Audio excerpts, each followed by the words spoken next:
অখণ্ডমণ্ডলাকারং ব্যাপ্তং যেন চরাচরম তৎপদং দর্শিতং যেন তস্मै শ্রী গুরবে নমঃ।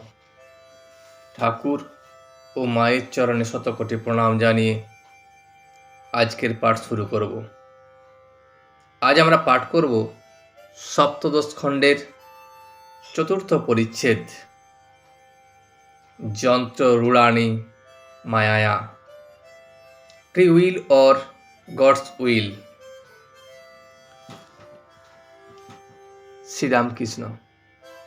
আমি তো মুখ্যু, আমি কিছু জানি না, তবে এসব বলে কে?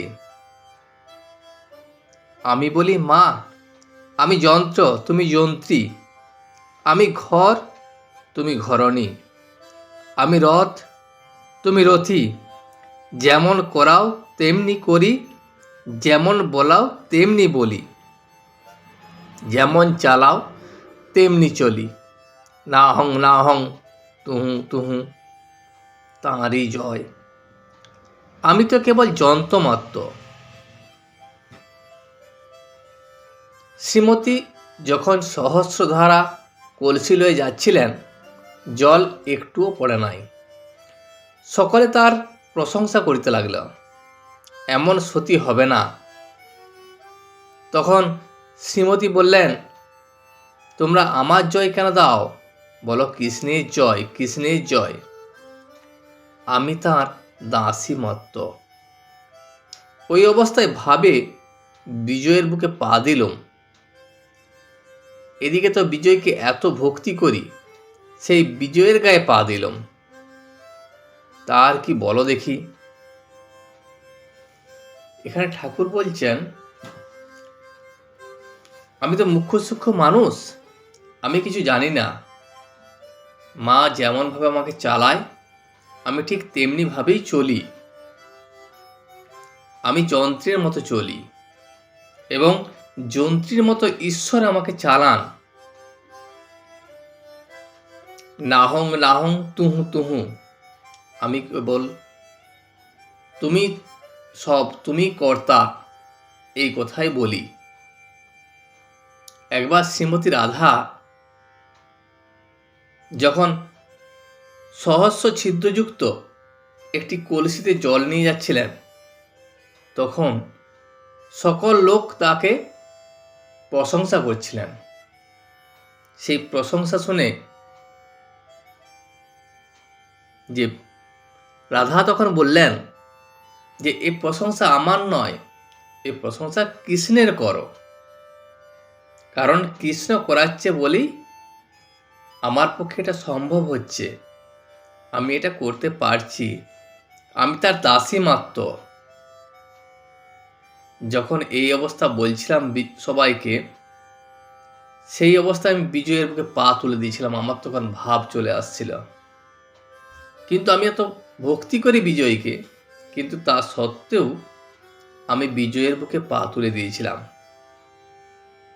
তখন ডাক্তার বললেন, তারপর সাবধান হওয়া উচিত ছিল। শ্রীরামকৃষ্ণ হাত জোড় করে, আমি কি করব? সেই অবস্থাটা এলে বেহুশ হয়ে যায়, কি করি কিছুই জানতে পারি না। ডাক্তার, সাবধান হওয়া উচিত, হাত জোড় করলে কি হবে? শ্রীরামকৃষ্ণ, তখন কি আর আমি কিছু করতে পারি? তবে তুমি আমার অবস্থা কি মনে করো? আমি এসব ঢং টং করি? তাহলে তোমার সায়েন্স টায়েন্স সব ছাই পড়েছ। তখন ডাক্তার বললেন, মহাশয়, যদি ঢং মনে করি তাহলে কি এত আসি? এই দেখো, সব কাজ ফেলে রেখে এখানে আসি। কত রোগীর বাড়ি যেতে পারি না, এখানে এসে 6-7 ঘন্টা করে থাকি। আপনার এইসব যদি আমার ঢঙ্গারে মনে হয়, তাহলে কি আপনাকে আমি এত ভালোবাসি? কত রোগী আমার ডাক পড়ে থাকে, কিন্তু আমি সময় যেতে পারি না সেখানে। আমি তো তোমার কাছেই বেশি সময় ধরে থাকি, বেশি সময় তোমার কাছে কাটাই। নবযৎসে ভগবদ্গীতা ঈশ্বরই কর্তা, অর্জুন যন্ত। শ্রীরামকৃষ্ণ: সেজবাবুকে বলেছিলাম, তুমি মনে করো না তুমি একটা বড় মানুষ, আমায় মানছ বলে আমি কৃতার্থ হয়ে গেলুম। তা তুমি মানো আর নাই মানো, তবে একটা কথা আছে, মানুষ কি করবে তিনি মানাবেন। ঈশ্বরীয় শক্তির কাছে মানুষ খড়কুটো।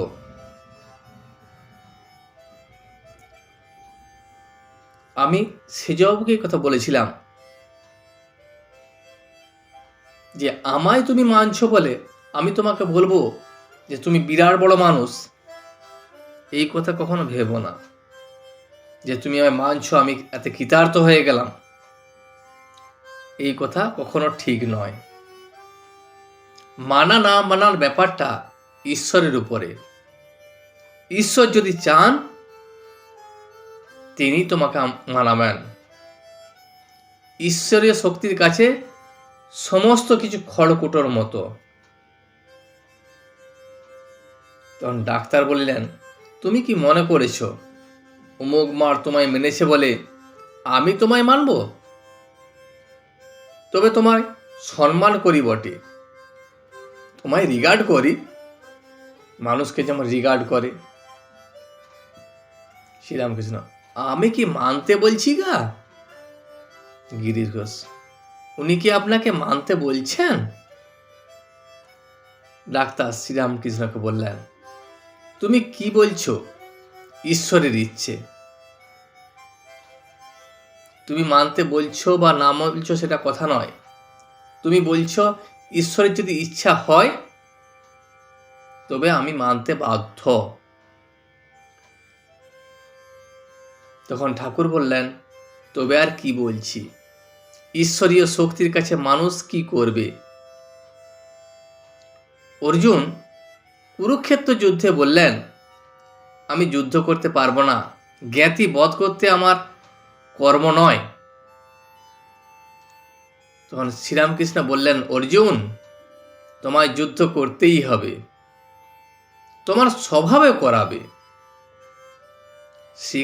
শ্রীকৃষ্ণ তখন সব দেখিয়ে দিলেন। এইসব লোক সব মরে রয়েছে,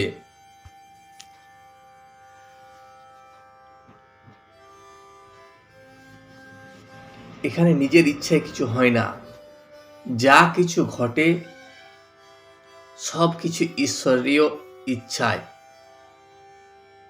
ঈশ্বরীয় শক্তির কাছে মানুষের সামান্য শক্তি কিছুই নয়। যখন কুরুক্ষেত্রের যুদ্ধে অর্জুন শ্রীকৃষ্ণকে বলেছিলেন যে আমি আমার জ্ঞাতিদিকে বধ করতে পারবো না,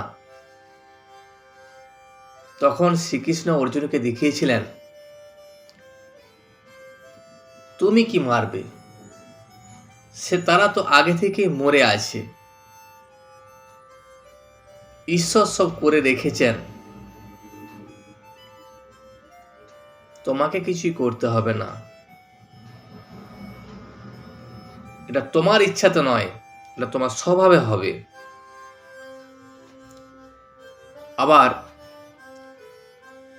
শিখরা ঠাকুর বাড়িতে এসেছিল, তাদের মতে অসত্য গাছে যে পাতা নড়ছে সেও ঈশ্বরের ইচ্ছায়, তার ইচ্ছা বই একটি পাতাও নড়বার জো নাই। যদি ঈশ্বর না ইচ্ছা করেন একটি পাতাও নড়বে না, সমস্ত কিছু স্থির থাকবে।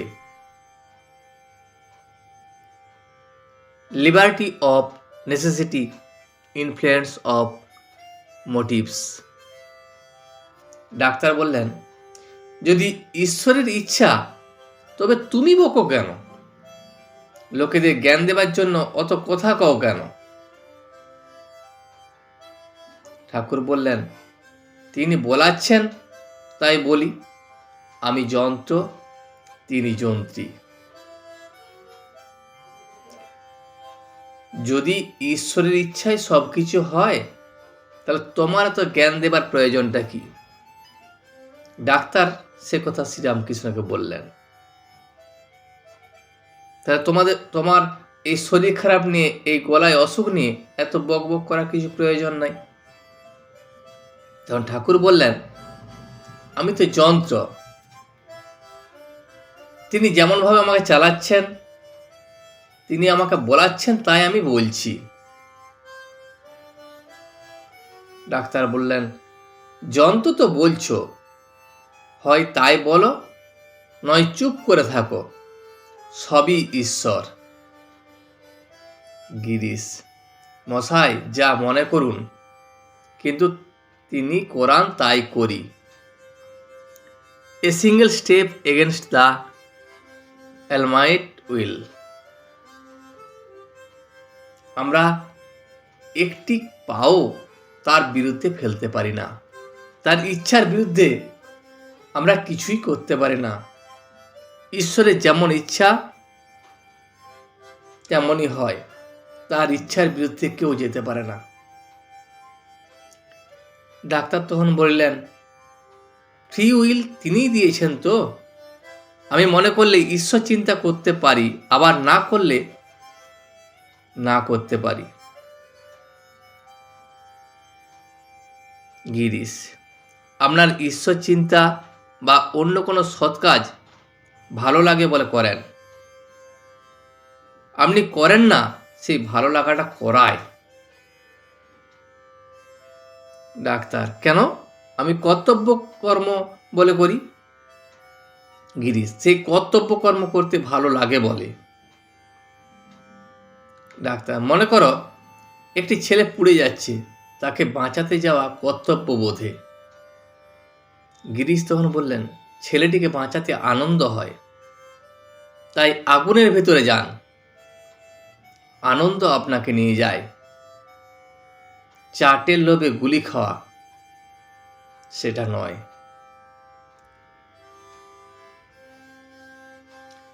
সৎ কাজ করতে গেলে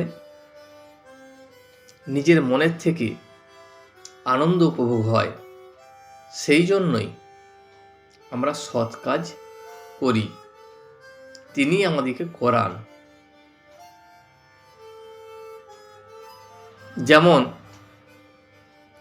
যদি চাটের লোভ আমরা নেশা করি, সেটা কি ঠিক হয়? জ্ঞানং জ্ঞেয়ং পরিজ্ঞাতা ত্রিবিধা কর্মচোদনা। শ্রীরামকৃষ্ণ, কর্ম করতে গেলে আগে একটি বিশ্বাস চাই, সেই সঙ্গে জিনিসটি মনে করে আনন্দ হয়, তবে সেই ব্যক্তি কাজে প্রবৃত্ত হয়। যে কোনো কর্মের আগে বিশ্বাস, যদি বিশ্বাস না থাকে সেই কাজে ব্যক্তি কোনো আনন্দ পাবে না। যেমন মাটির নিচে এক ঘোড়া মোহর আছে, এই জ্ঞান, এই বিশ্বাস প্রথমে চায়, ঘোড়া মনে করে সেই সঙ্গে আনন্দ হয়। যখন মনে হয় যে ঘোড়াতে অনেক মোহর আছে, সেই বিশ্বাস মনে আনন্দ এনে দেয়। তারপর খুঁড়তে খুঁড়তে যখন ঠং শব্দ হলে আনন্দ আরো বেড়ে যায়, তারপর ঘোড়ার কানা দেখা যায়, তখন আনন্দ আরো বাড়ে। এই রকম ক্রমে ক্রমে আনন্দ বাড়তে থাকে। আমি নিজে ঠাকুর বাড়ির বারান্দায় দাঁড়িয়ে দেখেছি, সাধু গাঁজা তৈরি করছে আর সাইতে সাইতে আনন্দ করছে। এই যে বিশ্বাসের পর কাজ, তবে সেই কাজে অনেক বেশি আনন্দ পাওয়া যায়। তখন ডাক্তার বললেন, কিন্তু আগুন হিটও দেয় আর লাইটও দেয়, আলোতে দেখা যায় বটে, কিন্তু উত্তাপে গা পুড়ে যায়। ডিউটি করতে গেলে কেবল আনন্দ হয় তা নয়, কষ্ট আছে। ডাক্তার এখানে উদাহরণ দিয়ে বললেন, যে আগুন এমন একটা জিনিস যে তাপ দেয় এবং আলো দেয়। আলোতে আমরা দেখতে পাই ঠিকই, কিন্তু যখন তাপ দেয় তখন সেই তাপে আমরা পুড়ে যাই। সেই রকম কর্তব্য কর্ম করতে গেলে আনন্দ যেমন আছে, কষ্টও আছে। তখন মাস্টার গিরিশকে বললেন, পেটে খেলে পিঠে সয়, কষ্টেতেও আনন্দ। গিরিশ ডাক্তারকে বললেন, ডিউটি শুষ্ক। ডাক্তার বললেন, কেন? গিরিশ বললেন, তবে সরস। মাস্টার, বেশ, এইবার লোভে গুলি খাওয়া এসে পড়ল। গিরিশ ডাক্তারকে বললেন, সরস নচেত ডিউটি কেন করেন? যদি ডিউটি সরস না হয় তাহলে আপনি কর্তব্য করতে যাবেন কেন? নিশ্চয়ই কর্তব্য সরস বা কর্তব্যে আপনি আনন্দ পান। তখন ডাক্তার বলেন, এইরূপ মনের ইনক্লিনেশন, এটা হলো মনের গতি। মনের গতি ওই দিকে টেনে নিয়ে যায়। মাস্টার তখন বললেন গিরিশকে, পোড়া স্বভাবে টানে। যদি একদিকে ঝোঁকই ইনক্লিনেশন হলো, তাহলে ফ্রি উইল কোথায়? যদি মনের গতি একদিকেই টানে, তাহলে স্বাধীন চেতা কোথায়? ডাক্তার বললেন, ফ্রি একেবারে বলছি না। যেমন গরু খুঁটিতে বাঁধা আছে, দড়ি যতদূর যায় তার ভিতর ফ্রি, দড়ি টান পড়লে আবার ফিরে আসে। টান একটা থাকেই, দড়ির টান একটা থাকেই।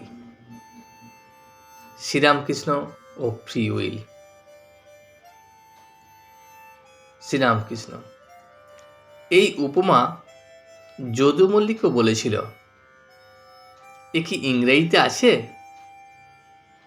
ডাক্তারকে বললেন, দেখো, ঈশ্বর সব করছেন, তিনি যন্ত্রী, আমি যন্ত্র। এই বিশ্বাস যদি কারো হয়, সে তো জীবন মুক্ত। তোমার কর্ম তুমি করো, লোকে বলে করি আমি। কীরকম জানো? বেদান্তের একটি উপমা আছে। একটা হাঁড়িতে ভাত চড়িয়েছ, আলু বেগুন সব হাতে দিয়েছ। খানিক পরে আলু বেগুন চাল লাফাতে থাকে, যেন অভিমান করছে, আমি নড়ছি, আমি লাফাচ্ছি। ছোট ছেলেরা দেখলে ভাবে আলু পটল বেগুন ওরা বুঝি জীবন্ত, তাই লাফাচ্ছে। আর জ্ঞান হয়েছে যাদের, তারা কিন্তু বুঝিয়ে দেয় যে এইসব আলু বেগুন পটল এরা জীবন্ত নয়, নিজে লাফাচ্ছে না, হাঁড়ির নিচে আগুন জ্বলছে তাই ওরা লাফাচ্ছে। যদি কাঠ টেনে নেওয়া যায় তাহলে আর নড়ে না।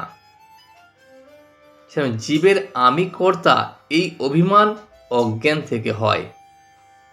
ঈশ্বরের শক্তিতে সব শক্তিমান। যেমন জ্বলন্ত কাঠ টেনে নিলে সব চুপ। পুতুল নাচের পুতুল বাজিকরের হাতে বেশ নাচে, হাত থেকে পড়ে গেলে আর নড়ে না, চড়ে না। যতক্ষণ না ঈশ্বর দর্শন হয়, যতক্ষণ সেই পরশমণির ছোঁয়া না হয়, ততক্ষণ আমি কর্তা এই ভুল থাকবে। আমি সৎ কাজ করেছি, অসৎ কাজ করেছি, এইসব ভেদবোধ থাকবেই থাকবে। এই ভেদবোধ তাঁরই মায়া, তাঁর মায়ার সংসার চালাবার জন্য বন্দোবস্ত। বিদ্যা মায়া আশ্রয় করলে, সৎ পথ ধরলে তাকে লাভ করা যায়। যে লাভ করে, যে ঈশ্বরকে দর্শন করে, সেই মায়া পার হয়ে যেতে পারে। তিনিই একমাত্র কর্তা, আর আমি অকর্তা, এই বিশ্বাস যার সেই জীবন মুক্ত, এ কথা কেশব সেনকে বলেছিলাম। গিরিশ: ফ্রি উইল কেমন করে আপনি জানলেন? ডাক্তার: রিজনের দ্বারা নয়, আই ফিল ইট। আমি বিচার করে জানি না, আমি এটা অনুভব করেছি। Girish: then I and other feel it to be the reverse. আমরা সকলে ঠিক উল্টো রকম বোধ করি যে আমরা পরতন্ত্র। ডাক্তার তখন বললেন, ডিউটির ভিতর দুটো এলিমেন্ট। ডিউটি বলে কর্তব্য কর্ম করতে যায়, পরে আহ্লাদ হয়, কিন্তু ইনিশিয়াল স্টেজে আনন্দ হবে বলে যায় না। যখন ডিউটি করতে যায় তখন কর্তব্যকর্ম করতে যায়, এবং কর্তব্যকর্ম করার পর আনন্দটা শেষে হয়, কিন্তু গোড়াতে আমরা আনন্দ হবে বলে যায় না। ছেলেবেলায় দেখতাম পুরুত সন্দেশে পিঁমড়ে হলে বড় ভাবিত হতো। পুরুতের প্রথমেই সন্দেশ চিন্তা করে আনন্দ হয় না, প্রথমে বড় ভাবনা। মাস্টার তখন বলেন, পরে আনন্দ কি সঙ্গে সঙ্গে মনে করে আনন্দ হয়, বলা কঠিন। আনন্দের জোরে কার্য হলে ফ্রি উইল কোথায়? আজ এই পর্যন্তই।